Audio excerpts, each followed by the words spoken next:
Halo teman-teman semua, Assalamualaikum warahmatullahi wabarakatuh. Selamat datang kembali di channel Code and Support. Nama saya Irwan, dan di video kali ini kita akan melihat demo aplikasi sistem inventory sederhana berbasis web yang dibuat dengan PHP natif dan menggunakan template Laser Bootstrap ya.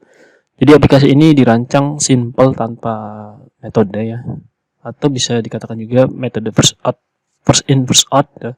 Cocok untuk manajemen stok dasar. Kita nantinya akan jelajahi alurnya dari mulai login, kemudian dari manajemen data master produk, barang masuk, barang keluar, hingga sampai logout gitu ya. Oke, langsung saja kita mulai. Pertama kita login. Untuk passwordnya admin, user admin, passwordnya 123. Nanti bisa diganti di bagian atasnya. Nah, ini setelah login kita akan diarahkan ke dashboard, di mana dashboard ini ada beberapa yang ditampilkan, mulai dari card, yaitu penerimaan atau barang masuk untuk hari ini. Ini karena hari ini nggak ada termasuk, maka dia datanya kosong atau 0. Kemudian pengeluaran, penerimaan dan pengeluaran, dan penerimaan dan pengeluaran untuk bulan ini. Jadi ini untuk hari ini dan ini untuk bulan ini. Jadi ini karena bulan ini dan hari ini kosong, maka datanya 0. Ini total stok bahan baku dan kategori bahan baku terbanyak. Lalu di bawah ada namanya chart. Di sini menampilkan kategori dari bahan baku, yaitu di sini ada, misalkan di sini sampelnya itu ada kategori bahan kering dan bahan cair. Dan di sini ada tren. Ini grafik tren penerimaan dan pengeluaran bahan baku dalam 30 hari. Dan di sini ada log system. Log system yaitu mencatat semua aktivitas dari user, dari mulai login, menambahkan data, menghapus, dan lain-lainnya. Nah, ini merupakan tampilan dari dashboard sistem inventory yang sederhana ini. Kemudian lanjut ke data master. Data master yaitu mengelola berbagai data utama, yaitu ada data kategori. Di sini kita bisa menambahkan, menghapus, dan mengubah data dan menambahkannya. Kemudian ada data satuan. Ini satuan kalau kita mau menambahkan, misalkan ini satuan kilogram, liter, pieces, box, dan seterusnya. Di sini kita bisa menambahkan, menghapus, dan mengeditnya. Kemudian lanjut ke data bahan baku atau kita data utamanya. Nah, di sini dan baku ini lumayan, fiturnya lumayan komplit ya. Pertama, di sini kita bisa mengkategorikan, memfilter. Jadi kalau kita mau melihat data yang aktif saja atau yang data yang tidak aktif, jadi atau semuanya data kita tampilkan. Jadi di sini di halaman bahan baku ini tidak bisa melakukan hapus. Karena apa? Kita nggak boleh sembarangan hapus data bahan baku. Nanti pengaruh ke data lainnya, karena nanti di laporan, terus penerimaan bahan baku, pengeluaran bahan baku itu nanti akan berpengaruh kalau misalkan di sini sembarang dihapus. Makanya di sini menggunakan alternatifnya, yaitu barang itu aktif dan non aktif. Jadi di sini hanya bisa melakukan menambahkan barang, kemudian menonaktifkan bahan baku atau barang, kemudian menambah, mengedit stok minimum, deskripsi bahan baku, dan jumlah ini. Nah, ini yang batasan-batasannya. Ini penting karena kita nggak boleh sembarang menghapus data bahan baku ini, karena nanti pengaruh ke penerimaan, pengeluaran, dan laporan-laporan terkait dengan bahan baku, bahan masuk, bahan keluar. Ini contohnya ya. Di sini kita bisa menambahkan bahan baku. Ini kode bahan baku dia otomatis.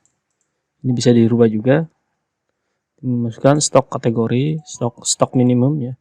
Untuk stok totalnya ini dia dikosongkan kalau baru ini. Nanti dia akan bertambah ketika ada bahan baku masuk atau berkurang ketika ada bahan baku keluar gitu ya. Nah, di sini fitur-fitur yang ada di dalam data bahan baku. Kemudian selanjutnya ada data supplier. Nah, supplier ini supplier atau yang menyuplai bahan baku dari luar gitu ya ke sini. Nah, ini datanya ada kode, supplier, kontak, dan alamat, status. Untuk fiturnya ada menambahkan, menghapus, lalu mengedit juga. Nah, langsung ke Ini proses yang bisa dikatakan proses utamanya, yaitu bahan baku masuk gitu ya, bahan baku, penerimaan bahan baku. Jadi di sini ada form penerimaan bahan baku. Di sini itu defaultnya tanggal masuk sekarang, bisa juga diubah ke tanggal sebelumnya atau tahun berikutnya. Kemudian suppliernya siapa aja.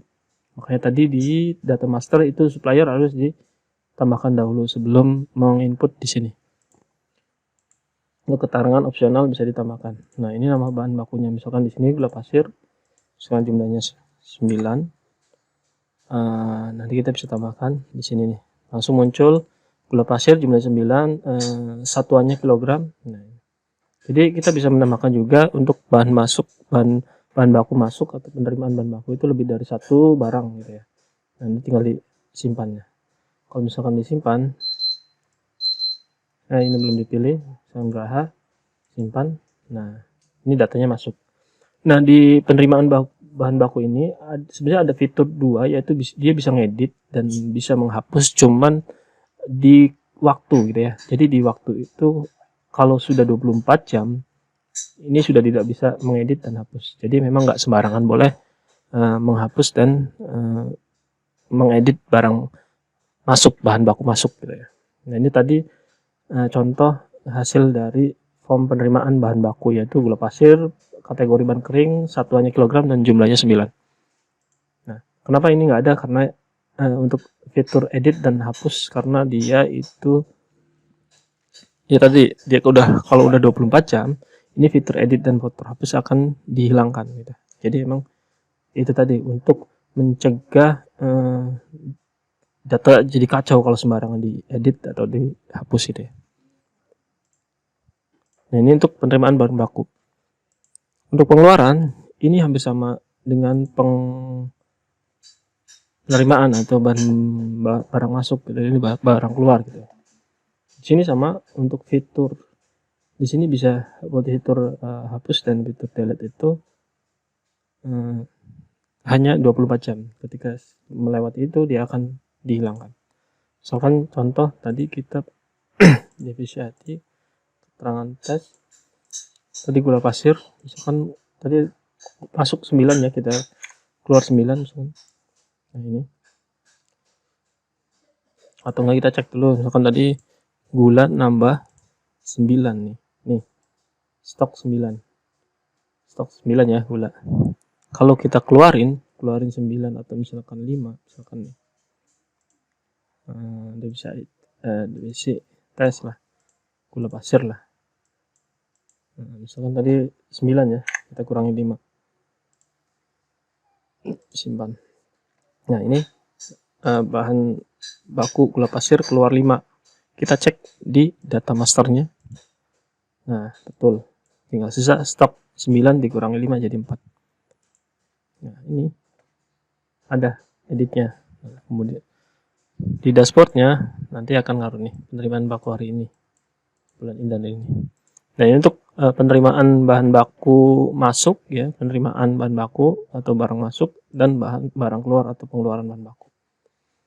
Jadi dia simpelnya di sini ya. Jadi kita cuman menambahkan data master, kategori satuan bahan baku supplier, kemudian ada barang masuk, barang keluar, kemudian langsung laporan. Di sini ada laporan stok, laporan penerimaan bahan baku, laporan pengeluaran, dan laporan penerimaan dan pengeluaran.